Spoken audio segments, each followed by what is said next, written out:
जितने बैठे हैं शिव के भक्त, एक बार जोरदार ताली बजाकर बताओ कि कथा का आनंद है कि नहीं।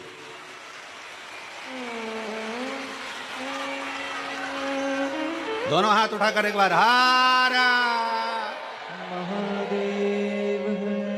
अब यहाँ किसको, सब अपनी मस्ती में बैठे हैं, एक पंडाल, दो पंडाल, तीन पंडाल, पीछे के पंडाल, सब अपनी मस्ती में बैठे हैं। यहाँ कोई किसी को कोनी भी नहीं मार रहा जम के तो बोला जरा। यहाँ कोनी, वो कहते हैं ना, ये तो प्रेम की बात है उद्धव, बंदगी तेरे बस की नहीं है। यहाँ तो दम दम में होती है पूजा, कोनी मारने की भी फुर्सत नहीं है। यहाँ कौन को फुर्सत है? बोल बम का नारा है, यहाँ किसी को फुर्सत नहीं है। यहाँ तो एक लालसा है, रोड पर चलकर जो आ रहे हैं उनको भी एक लालसा है, कहीं जगह मिल जाएगी कथा सुन लूंगी, 15 minute, 20 minute, 5 minute, 10 minute, 1 minute, कुछ मिल जाए कथा सुनने को, बस मेरा आनंद हो जाए, बस कथा। और कई ऐसे मिलेंगे जो दिमाग लगाने आएंगे, हमको बैठने की जगह नहीं दी है तो मैं गलत प्रचार करूंगा, कहीं से भी करूं, कैसा भी प्रचार करूंगा और गलत प्रचार करूंगा। मेरे परिवार के लोगों को आगे बैठने का मौका नहीं दिया, मेरे परिवार वालों को अंदर नहीं जाने दिया, अब रुको।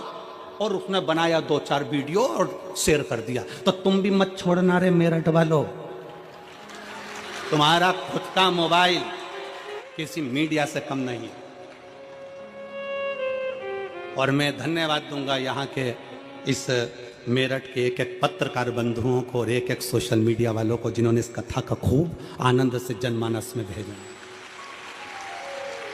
जनमानस में कहीं बैठे हैं पत्रकार बंधु लोग, हवा बिच उड़ती जावांगी, बाबा डोर छड़ीना में कटी जावांगी, भोले मैं तेरी पतंग, शंभो मैं तेरी पतंग। भगवान शंकर की अविरल भक्ति सुख प्रदान करने वाली। पार्वती मैया जब भगवान शंकर के सम्मुख में बैठकर कथा का रसपान करती हैं तो पार्वती जी के नैनों में जल भरा जाता है।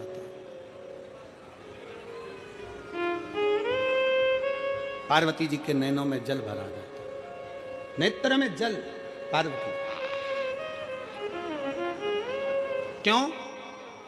पार्वती जी के नैनों में जब कथा सुनने के लिए बैठ रही थी तो जल इसलिए भरा गए। 2 चीजें पार्वती जी के नैनों में आई थी, एक जल भरा गया था, फिर निंद्रा भी समा गई।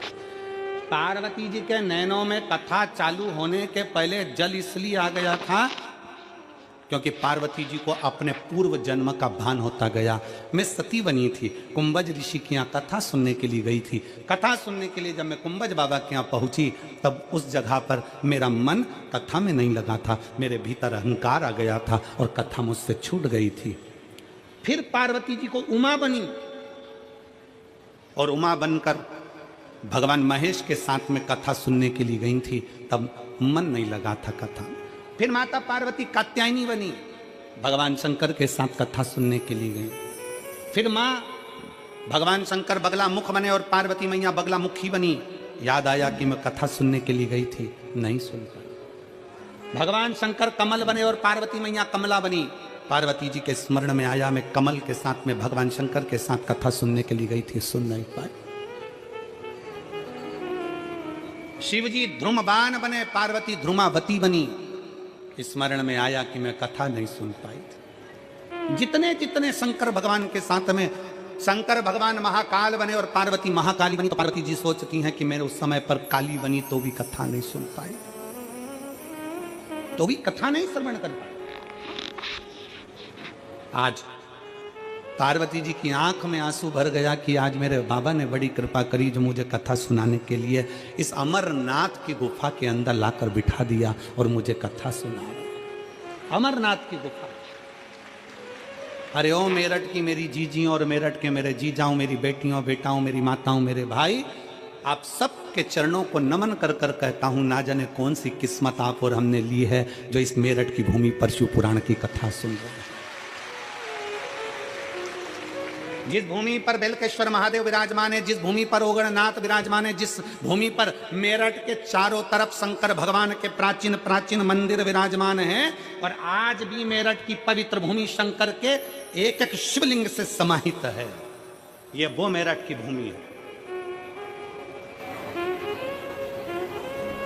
ये वो मेरठ की धरा है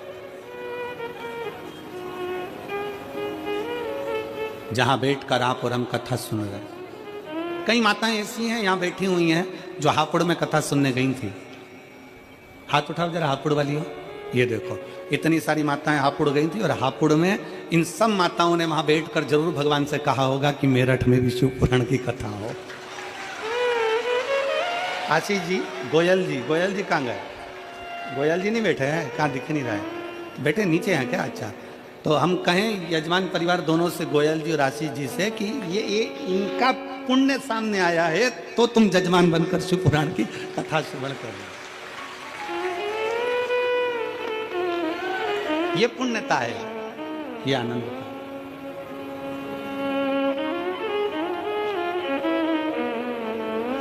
वो कहते ना, कोई पिछले जन्म के अच्छे कर्म मुझे बाबा तेरा, कोई पिछले जन्म के अच्छे कर्म मुझे बाबा तेरा, जहाँ सारी दुनिया झुकती है, जहाँ सारी दुनिया झुकती है, ये आली दरबार मिला मुझे, भोले तेरा द्वार मिला।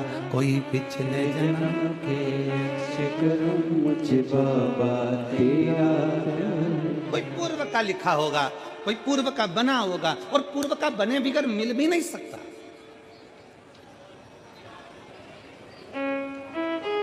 कल कथा में अपन ने सुना था, पूर्व का कर्म हमारा, पूर्व का कर्म।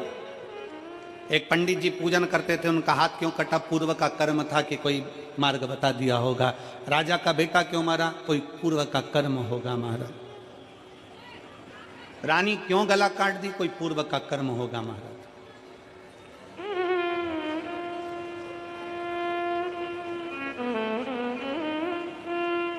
और केवल आप और हम नहीं, शिव महापुराण की कथा कहती है कि पूर्व के कर्म का भोग तो परमात्मा को भी भोगना पड़ता है, परमात्मा को भी भोगना पड़ता है। शंकर भगवान ने सूर्यदेव के पुत्र यमराज के प्राण हर लिए थे, यम के प्राण हर लिए थे।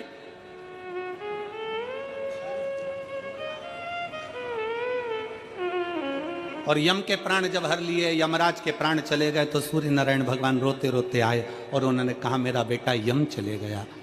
बोले बाबा, हे शंकर जी, ओ गणदानी शंभु, हे शिव, मेरा बेटा चले गया। पत्रकार आ जाओ, आ जाओ।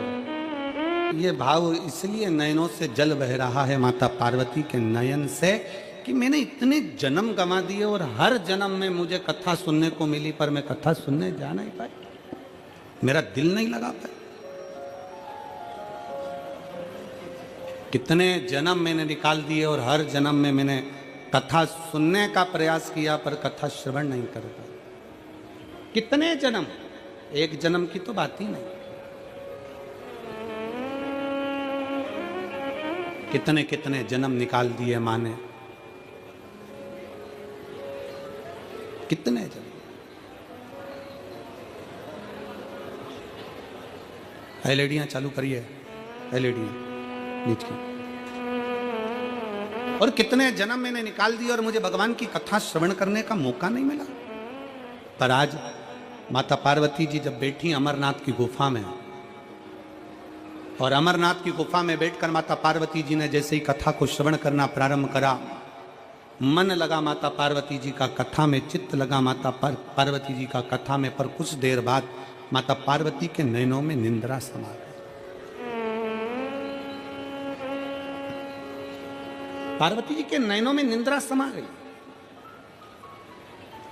और पार्वती जी के नयनों में जैसी निंद्रा समाई तो भगवान शंकर ने, आखिरी में भगवान शंकर ने दोनों हाथ उठाकर जैसे ही जय घोष करा, बोल शिव महापुराण की। जैसे ही जय घोष करा, जय घोष करते से ही पार्वती जी के नेत्र की निंद्रा खुल गई। फिर पार्वती जी को दुख हो गया, माता पार्वती जी के चित्तवृत्ति में फिर दुख हो गया कि मैं कथा के चलते चलते अपने नैनों को बंद कर कर मैंने विश्राम कर लिया, सो लिया। पर कौन समझाए, कौन समझाए कि मिलता है सच्चा सुख केवल भगवान तुम्हारे चरणों में।